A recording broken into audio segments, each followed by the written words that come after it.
Hello दोस्तों, कैसे हैं आप लोग। तो आज आपके लिए फिर से हम लेके आए हैं जितने भी कॉमर्स के बच्चे लोग के लिए, है ना, बीएसटी चैप्टर का प्रिंसिपल ऑफ मैनेजमेंट। आज हम लोग बात करेंगे BST chapter number 2 principal of management के, है ना। इस चैप्टर को डिस्कस करेंगे और समझने की कोशिश करेंगे कि इस चैप्टर से हम कैसे समझ सकें और एग्ज़ाम में नंबर अच्छा से अच्छा ला सकें। अगर आप लोगों ने नेचर ऑफ मैनेजमेंट अभी तक नहीं देखे हैं तो इस वीडियो के डिस्क्रिप्शन में जाइए, वहाँ पे आपको चैनल का लिंक मिल जाएगा, है ना, और वहाँ जाके आप देख सकते हैं, सीख सकते हैं, समझ सकते हैं। अगर कोई दिक्कत है तो वहाँ पे कमेंट करिए, नंबर है कॉल करिए, है ना। हम आपको पूरी सहायता करने की कोशिश करेंगे, ठीक है। तो चलिए स्टार्ट करते हैं आज हम लोग।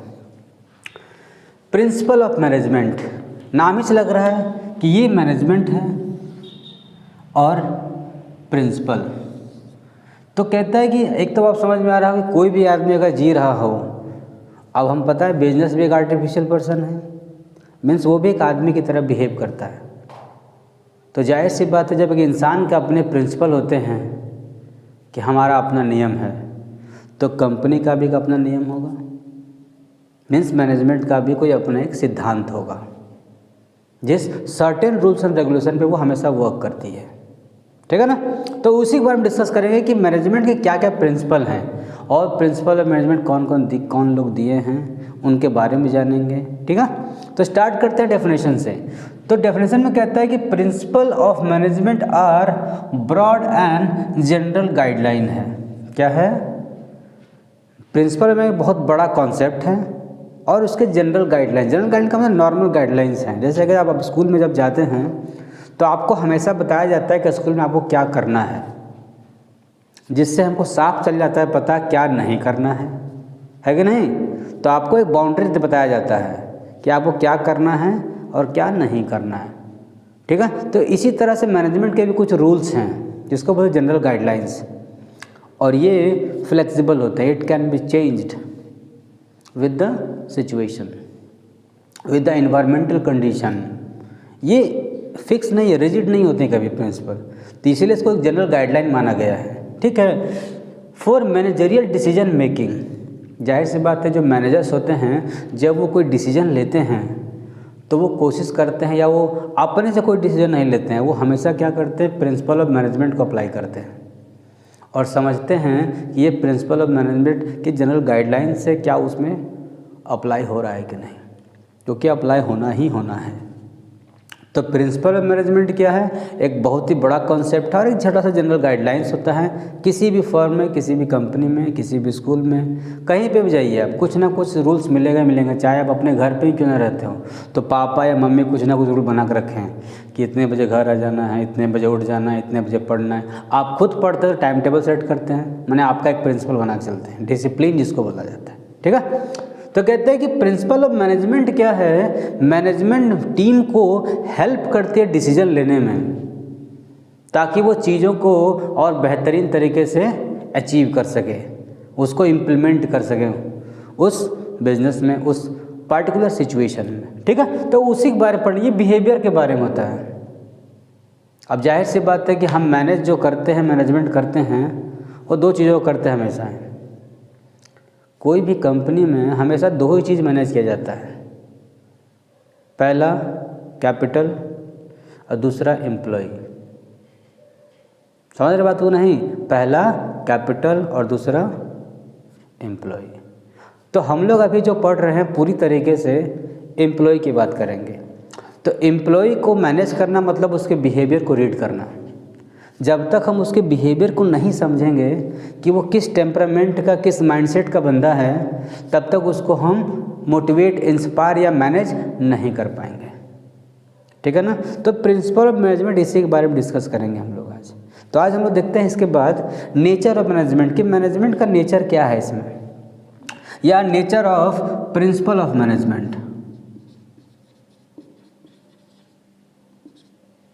प्रिंसिपल ऑफ मैनेजमेंट, तो पहला कहता है ये यूनिवर्सल एप्लीकेबिलिटी है। अभी हम बताए थे कि ये जो प्रिंसिपल ऑफ मैनेजमेंट है ये हर जगह अप्लाई होता है।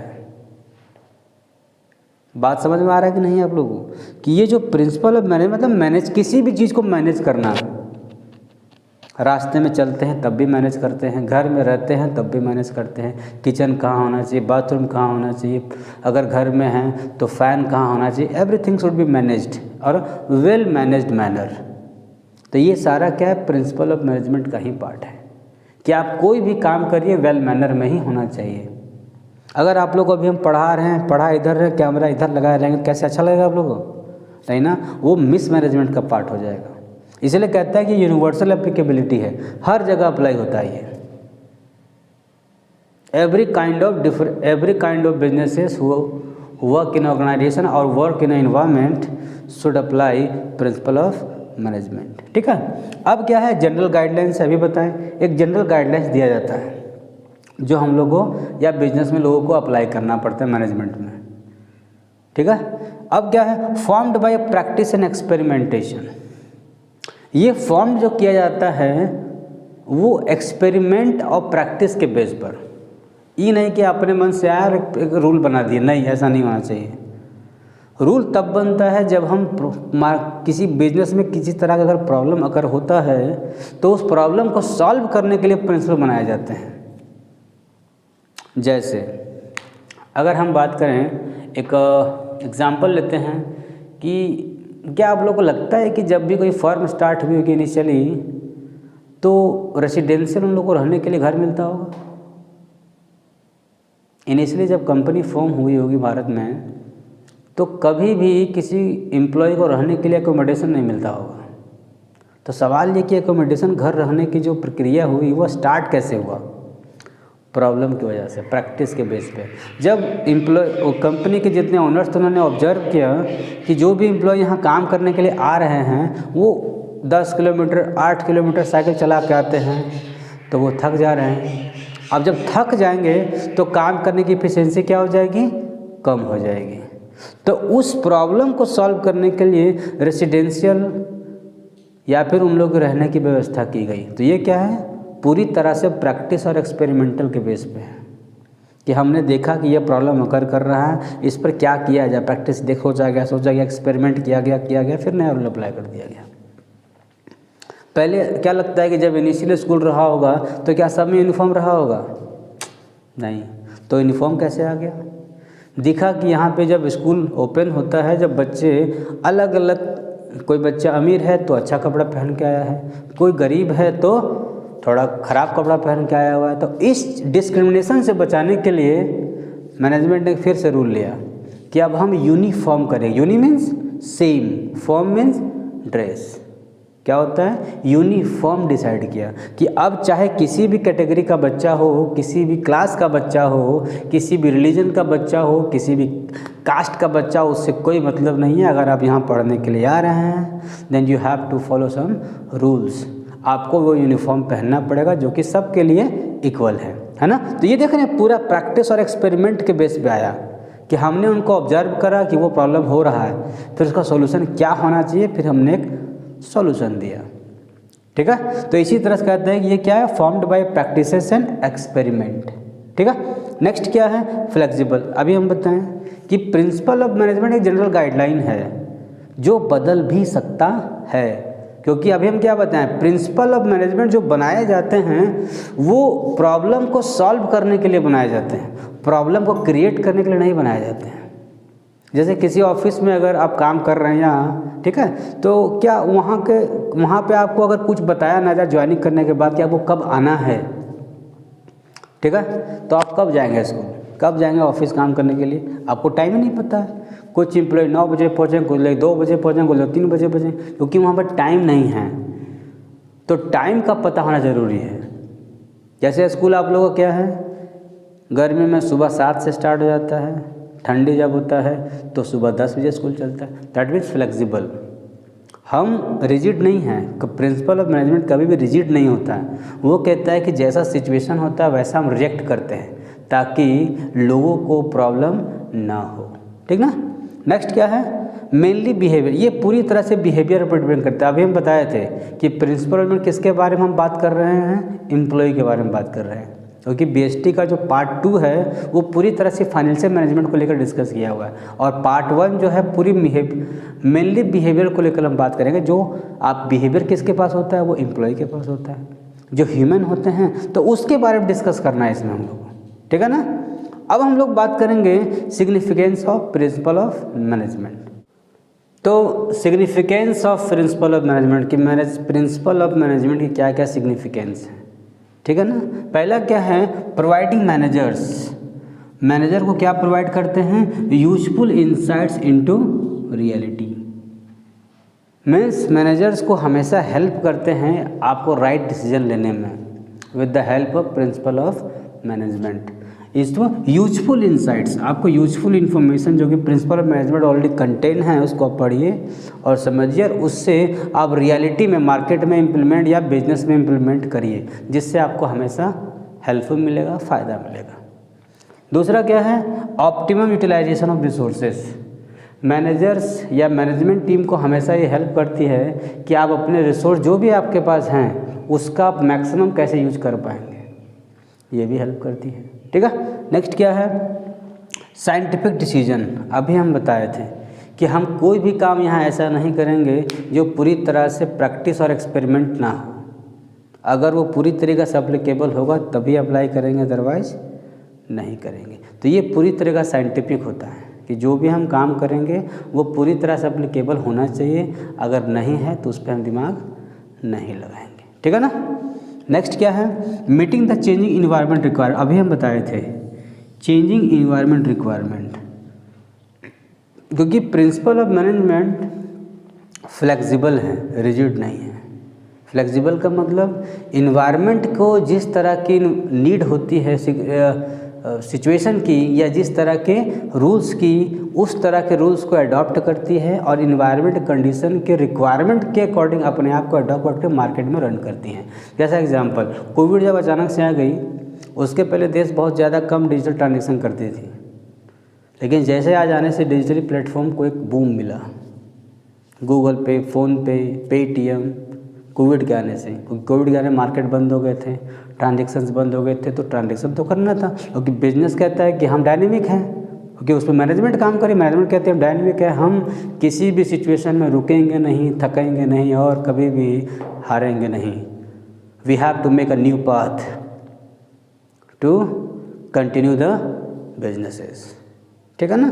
तो उन्होंने क्या डिसीजन लिया, तो उन्होंने क्या इन्वायरमेंट को जैसे देखा कि हमारे लिए फेवरेबल नहीं है, तो उन्होंने नया डिसीजन ले लिया कि भैया अब जो भी ट्रांजेक्शन करना है या तो ऑनलाइन करेंगे, क्योंकि जब डिमोनेटाइजेशन हुआ तब भी समस्या हुई, कैश पूरे ख़त्म हो गए, तब भी उन्होंने डिजिटल प्लेटफॉर्म पे घुस गए कि भैया काम तो करना ही है, क्योंकि हम इन्वायरमेंट के रिक्वायरमेंट के अकॉर्डिंग अपने आप को चेंज करेंगे और मार्केट में इस्टेब्लिश करेंगे, है ना। तो ये प्रिंसिपल ऑफ मैनेजमेंट का बहुत इंपॉर्टेंट पॉइंट है। नेक्स्ट क्या है, fulfilling social responsibility. Principal of management कभी भी ये नहीं कहता है कि आप कोई भी ऐसा काम करें जो अनएथिकल हो और वो जो सोशल रिस्पॉन्सिबिलिटी को फुलफिल नहीं करता हो, है ना। अब ये सोशल रिस्पॉन्सिबल कैसे है, एम्प्लॉयमेंट जनरेट करती हैं, दूसरा गुड क्वालिटी ऑफ प्रोडक्ट मिलता है, इन्वायरमेंट को पोल्यूट कम करती हैं। तो इस तरह की इन्वायरमेंट में वो हमेशा सोशली रिस्पॉन्सिबल बनती हैं। ये प्रिंसिपल मैनेजमेंट का ही आइडिया है कि आप कोई भी ऐसा काम ना करें जिससे सोशली वो अनरिस्पॉन्सिबल हो जाए, ठीक है। नेक्स्ट पॉइंट है management training education and research. Management कहती है हम एजुकेट भी करेंगे, आपको सिखाएंगे भी आपको क्या काम करना है, कैसे करना है, कब करना है, हर चीज़। और वो रिसर्च करते रहती है कि नए प्रिंसिपल या नया गाइडलाइंस क्या जारी करें जिससे काम और आसान हो सके। इसलिए हर एम्प्लॉय को ट्रेनिंग दिया जाता है हमेशा कि आपके वर्कलोड को कैसे हम मैनेज कर सकें, कैसे हम कम समय में आपकी एफिशिएंसी को और एक्सटेंड कर सकें जिससे आप मैक्सिमम एफिशिएंसी के साथ काम कर सकें, ठीक है ना। अब हम लोग बात करेंगे Henry fuels principal of management के बारे में, जो कि बहुत ही इम्पॉर्टेंट है। तो अब हम लोग बात करेंगे हेनरी फ्यूल्स, जिन्होंने 14 प्रिंसिपल ऑफ मैनेजमेंट को दिए हैं, जिससे आपको कंपनी में इम्प्लीमेंट करने से आपको क्या क्या फ़ायदा होगा।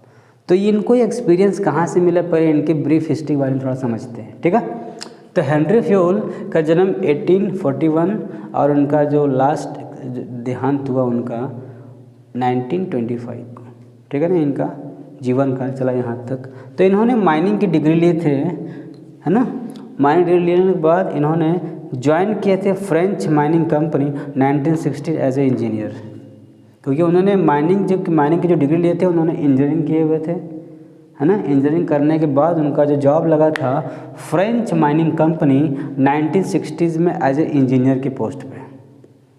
अब उसी कंपनी वो काम करते करते जब उनको प्रमोशन मिला MD means managing director in 1988 में, जब कंडीशन क्या थी, बैंकरप्टी कंडीशन में आ गई थी, मतलब कंपनी बिकने के कगार पे पहुंच गई थी, दिवालिया होने के चक्कर में लग गई थी। उस समय से हेनरी फ्यूल जो थे उन्होंने क्या किया, अपने एडमिनिस्ट्रेटिव एक्सपीरियंस को उन्होंने अप्लाई करा और कंपनी को बूम की तरफ ले चले गए। तो उन्होंने उस समय बताया कि क्या हमको करना चाहिए कि कंपनी में, जिससे हम कंपनी की कंडीशंस को बेहतरीन कर सकते हैं, अच्छा कर सकते हैं। इसीलिए इनको फादर ऑफ जनरल मैनेजमेंट भी कहा जाता है। तो इन्होंने अपने एक्सपीरियंस से जिस तरीके से उन्होंने कंपनी को बूम की तरफ लेके चले गए, जो बैंकरप्टी के कंडीशन में थे, है ना, तो उस कंडीशन से वो कैसे उबार के लाए, उन्होंने अपने एक 14 प्रिंसिपल ऑफ मैनेजमेंट बताए हैं। और उनका मानना है कि अगर आप ये 14 प्रिंसिपल ऑफ मैनेजमेंट अप्लाई करेंगे तो कंपनी आपकी कभी भी किसी भी मतलब बैंकरप्ट या ख़राब कंडीशन में जाने की चांसेस नहीं होता। क्योंकि उनका एक हमेशा मानना था कि अगर आप एम्प्लॉय को अच्छे से ध्यान देंगे, एम्प्लॉय कहते हैं ना कि when you handle the employees in a well manner, company always achieve the goal. और इनका एक मानना था कि आप एम्प्लॉय को अच्छे से हेयर करिए, अच्छे से उनको देखभाल करिए, उनके साथ कभी भी आप मिसबिहेव ना करें, किसी तरह का प्रॉब्लम क्रिएट ना करें, क्योंकि आप वो हैं तभी आप हैं, क्योंकि एम्प्लॉय ही काम करके आपके टारगेट को अचीव करने में आपको हेल्प करते हैं। तो वो 14 प्रिंसिपल क्या है जिन्होंने हेनरी फ्यूल ने दिए हैं, उनके बारे में डिस्कस करेंगे, जो कि बहुत ही इम्पॉर्टेंट है। Fuels 14th principal of management, जो कि बहुत ही इम्पॉर्टेंट है, एग्ज़ाम्स के पॉइंट ऑफ व्यू से हमेशा क्वेश्चन आता है, चाहे ऑब्जेक्टिव हो चाहे लॉन्ग क्वेश्चन हो, एक क्वेश्चन बनता ही बनता है। बहुत ध्यान से, ठीक है ना। 14th प्रिंसिपल ऑफ मैनेजमेंट में पहला प्रिंसिपल उन्होंने बताया कि डिवीज़न ऑफ वर्क करिए, मीन्स काम को बांटिए। एक एम्प्लॉय को 4-5 काम मत दीजिए आप, वर्कलोड बढ़ेगा तो काम करने की क्षमता ख़त्म हो जाती और गलती होने के चांसेस ज़्यादा हो जाते हैं। तो हम लोग कहना था कि स्पेशलाइज्ड करिए, पहले वर्क को बांटिए आप, है ना। डिवीज़न ऑफ वर्क को पहले बांट दीजिए, कितना काम हमारे पास है, और डिवीज़न ऑफ लेबर को भी बांटिए, कौन से एम्प्लॉय क्या काम करेंगे, सबका डिवाइड होना चाहिए। और कि बर्डन अगर किसी भी एम्प्लॉय पे पड़ेगा कि आपको 3 काम करना है, तो वो 3 काम करने के चक्कर में कुछ ना कुछ मिस्टेक हमेशा होता रहेगा, और जिससे वेस्टेज ज़्यादा होता है, रिसोर्स का वेस्टफुल यूज़ हो जाएगा और गुड क्वालिटी प्रोडक्ट मिलने के चांसेस कम हो जाते हैं, है ना। जिससे एम्प्लॉय हमेशा हैरास रहेगा, परेशान रहेंगे वो। इसलिए पहला काम डिवीज़न ऑफ वर्क, है ना। दूसरा क्या है, अथॉरिटी एंड रिस्पॉन्सिबिलिटी। अगर किसी भी एम्प्लॉय को कोई काम आप दे रहे हैं, रिस्पॉन्सिबिलिटी दे रहे हैं, तो साथ उसके जैसा उसी ही लेवल पे आप उसको अथॉरिटी भी दीजिए कि अगर आप नहीं हुआ then you have to be accountable about that situation a particular work. क्योंकि आप जो भी काम कर रहे हैं उसके अकॉर्डिंग आपको अथॉरिटी भी दिया जाएगा कि आपको काम कराना है। अब आप समझिए कैसे होगा, ठीक ना।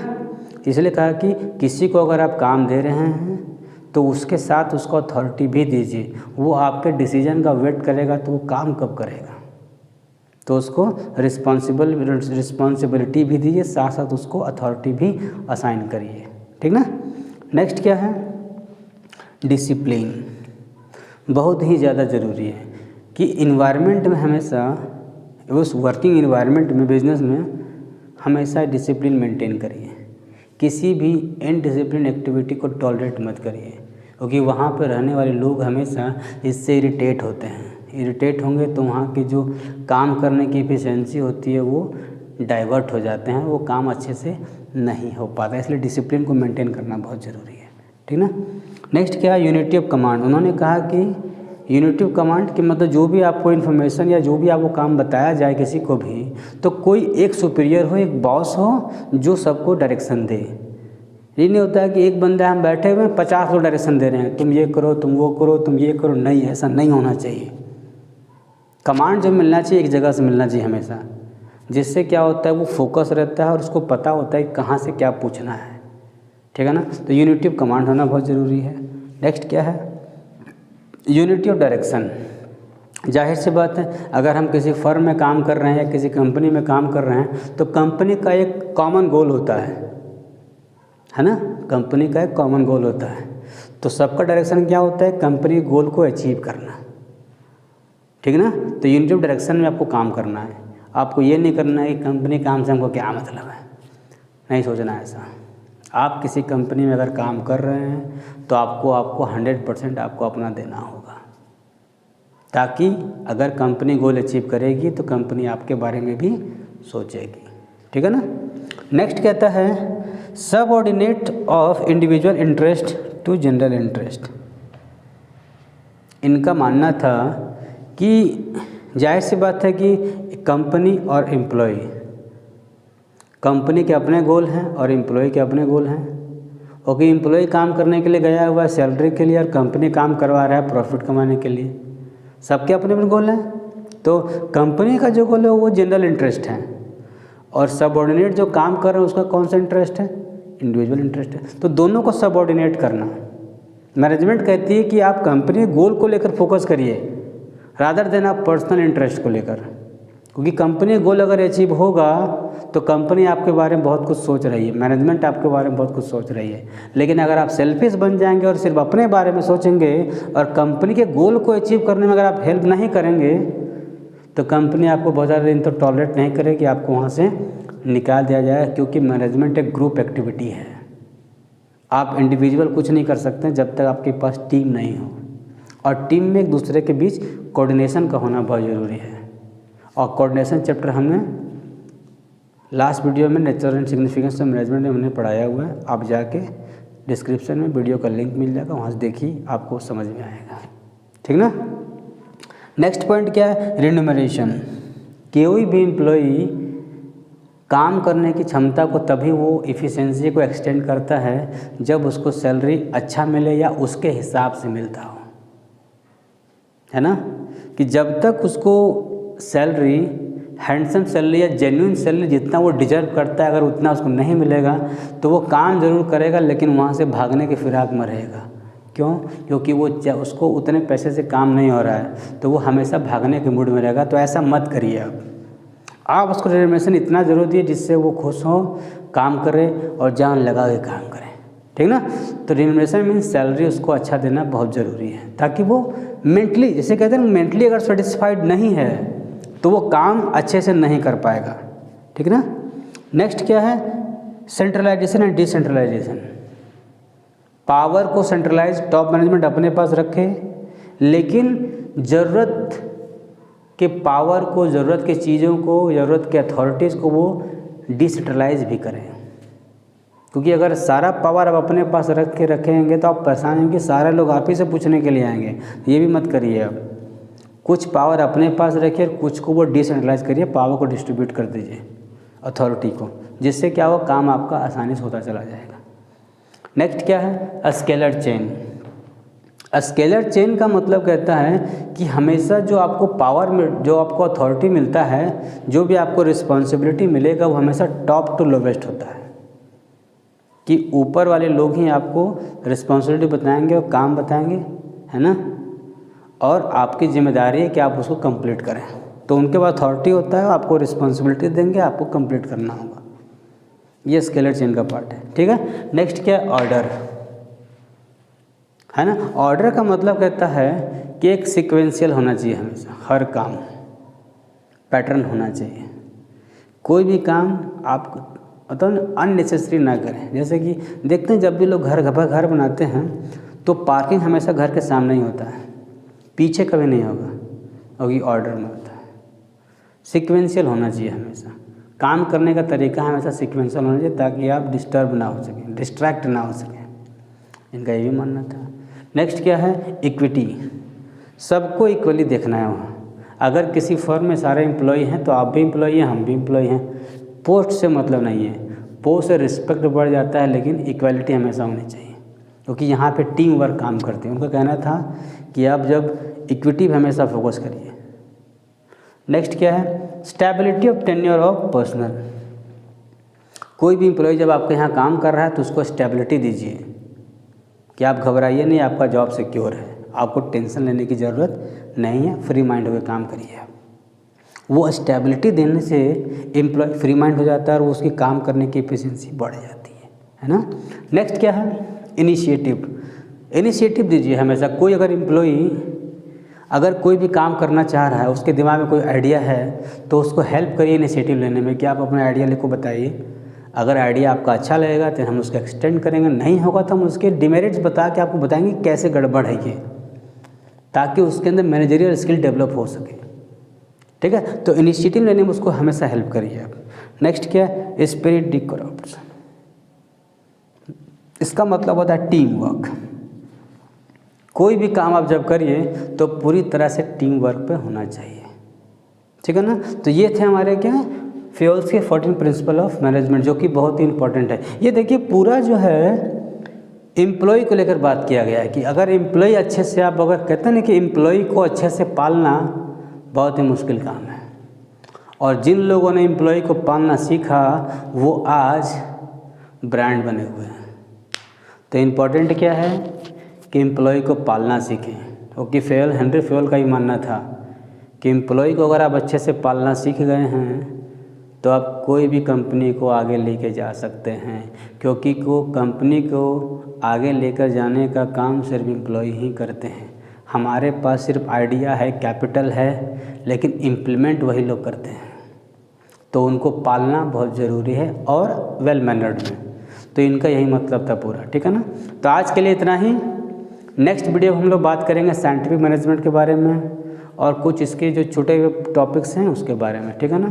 अगर आप इस चैनल पर नए हैं तो इसको लाइक करिए, सब्सक्राइब करिए, शेयर करिए और जितने ज़्यादा लोगों तक पहुंचा सकते हैं वहां तक पहुंचाइए, ताकि जो लोग बीएसटी पढ़ना चाहते हैं, समझना चाहते हैं, उनको हेल्प मिल सके, ठीक है ना।